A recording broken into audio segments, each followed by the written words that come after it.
Welcome back to another episode. This is Layla, and today the question is, are you a puppet or are you a master?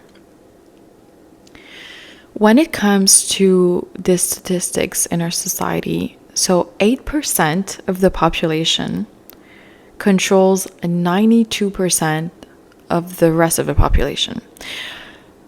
Those numbers tend to change from year to year.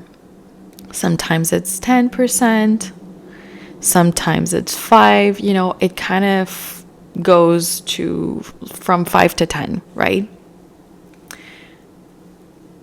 Let's say 10% just to have like a round number today. When it comes to the 10%, it means that there are only 10% of the population that are masters of themselves. And most people don't know this. Like the 90% doesn't know that. 90% of the population is programmed to be in servitude, to be a slave to money. A lot of people are programmed to think that they need a 9-to-5 job to be secure. And usually when you talk to them, they're going to say the same things over and over, like little robots. They're going to say the same things in the same order. Like that's how, the psyops works. That's how subconscious reprogramming works. People even say the same shit over and over, the same way. And they're usually going to say that, having a 9-to-5 is safe. It's more secure. It has a lot of benefits because you have insurance and blah, blah, blah. Having a job is the most unsafe thing a human can have. You literally have someone telling you when to wake up, when to eat, when you can go on vacation or not. You basically have someone running your life. And they don't care about you. And they're going to pretend, of course. They're going to pretend that you're family. But you're not. Because if they have to lay you off, they're going to do it with no emotions. They're going to do it quickly. They're going to do it in a cold and calculated way.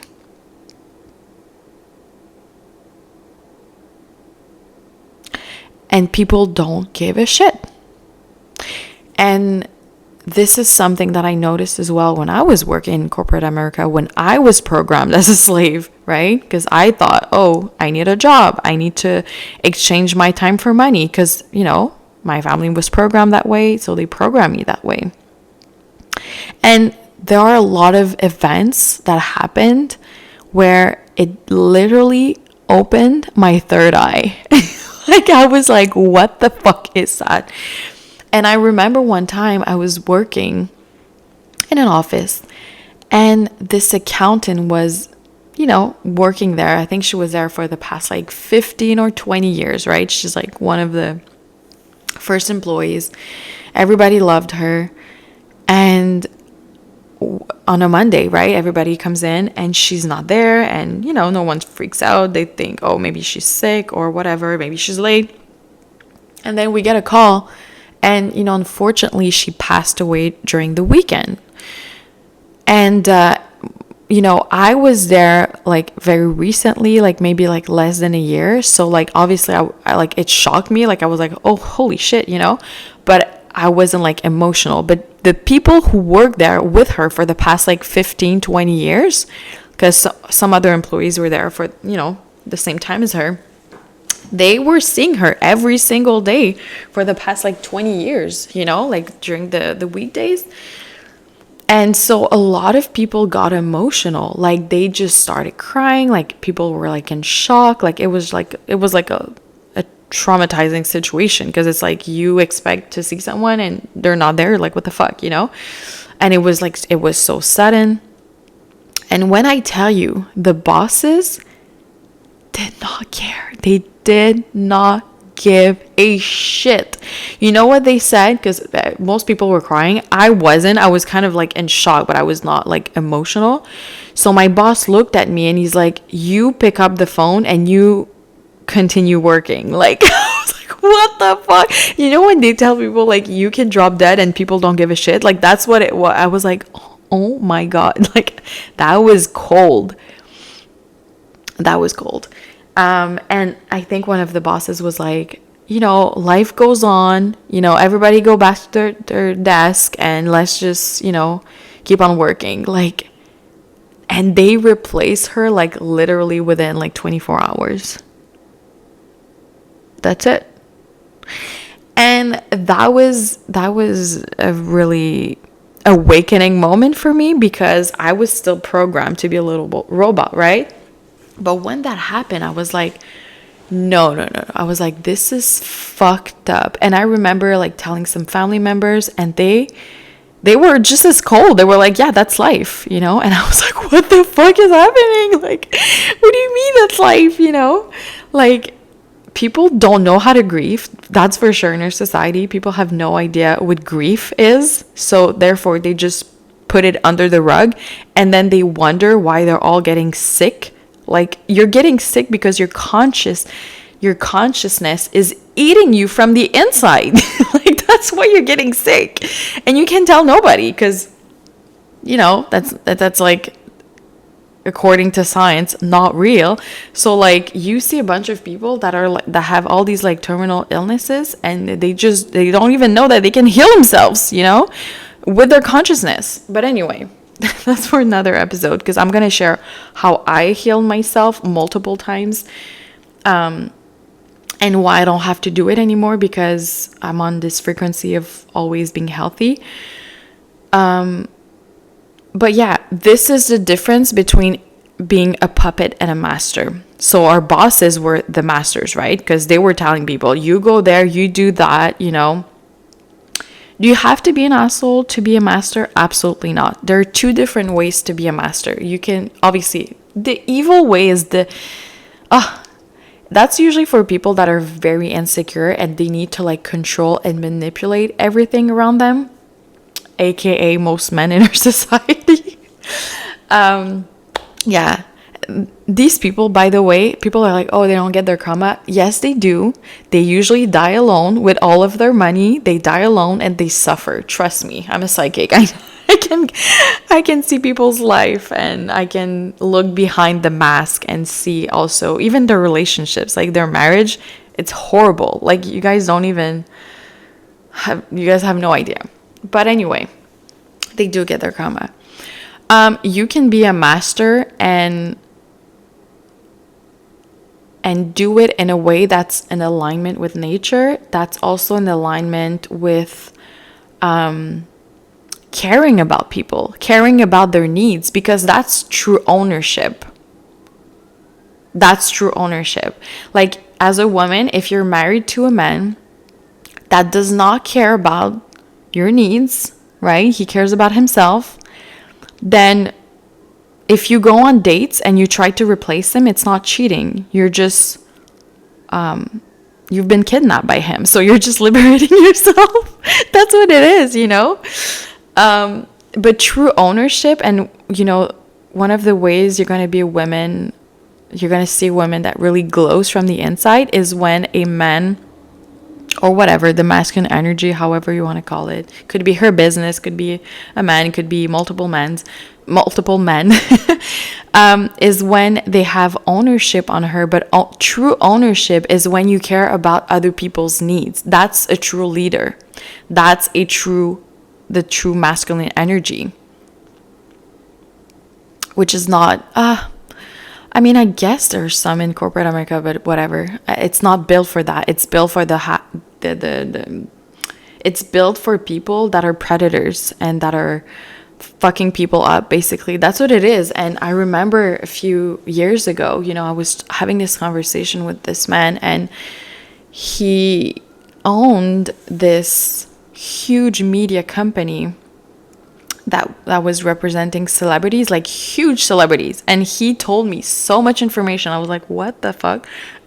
Like, I was shocked, because he basically told me that most celebrities that he, actually all the celebrities that he represents, these celebrities are owned by this media company. And I was like, what do you mean owned, And he's like, we decide everything in their life. We decide who they get in a relationship with, if they should be in a relationship. Most of them, I think all of them, had no cell phones, so they're completely disconnected from the world. So I was like, that's like an abusive relationship. Like, that's like literally DV. But anyway, when I tell people we live in a narcissistic society, people are like, oh, you're exaggerating. Like, no, I'm not. That's literally a narcissistic relationship. They disconnect you from the world and they control everything, or they try to, or they gaslight you and manipulate you, right, to do it.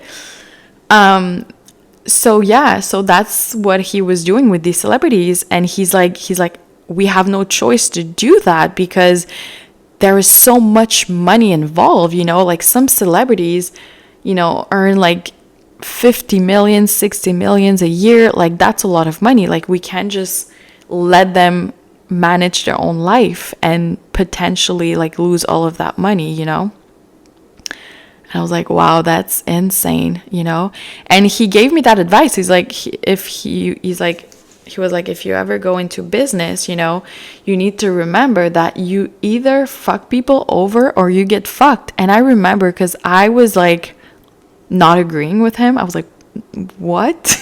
Like, that's insane, And unfortunately, he was right. He was right. Obviously, he had a lot of experience. He was featured in Forbes multiple times.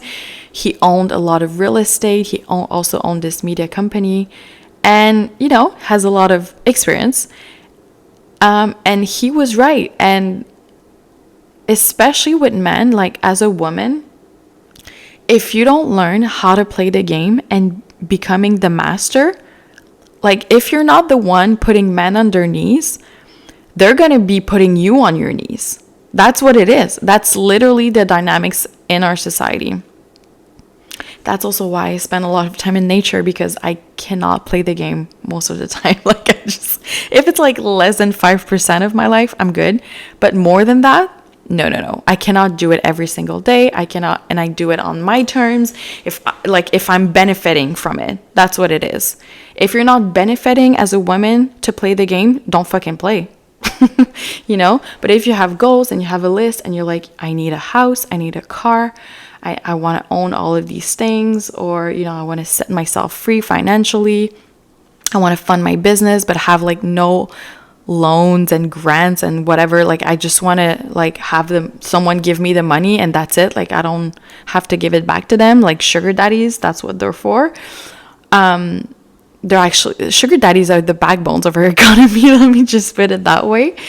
And so that's how a woman becomes the master of her reality. And of course, she's going to give the illusion that, she's a dumb woman. So men can put their guard down, but she's going to have to play the game. So that's what it is to be a puppet or a master in our society. And if I was like, obviously I was not in the meeting when they created society. Like, the founding fathers did not call me that day. So do I agree with that dynamic in our society? Absolutely not. I think it's fucked up.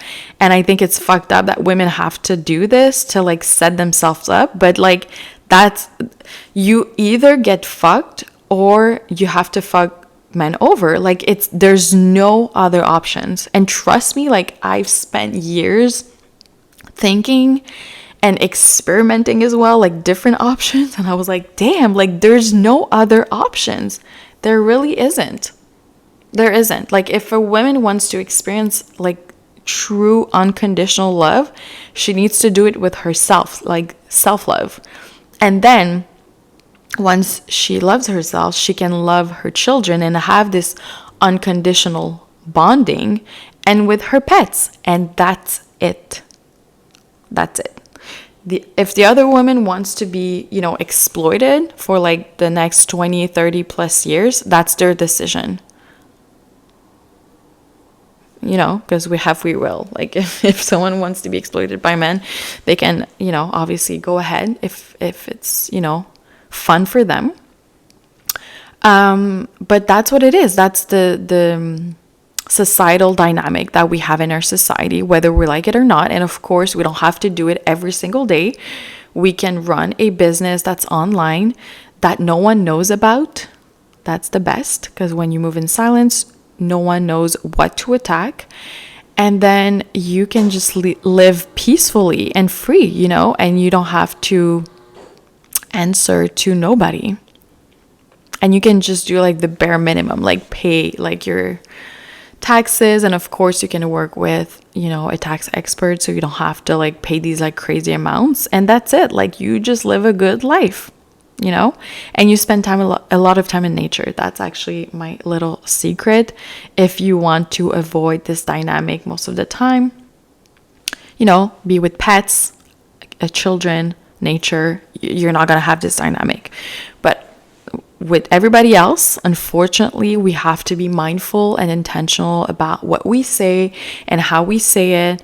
And, you know, some people are in competition with us and we don't even know it. Even as women with other women, like some women are always competitive with other women for some reason. And yeah, that's just how it is. So let me know your thoughts, and I'll see you in our next episode.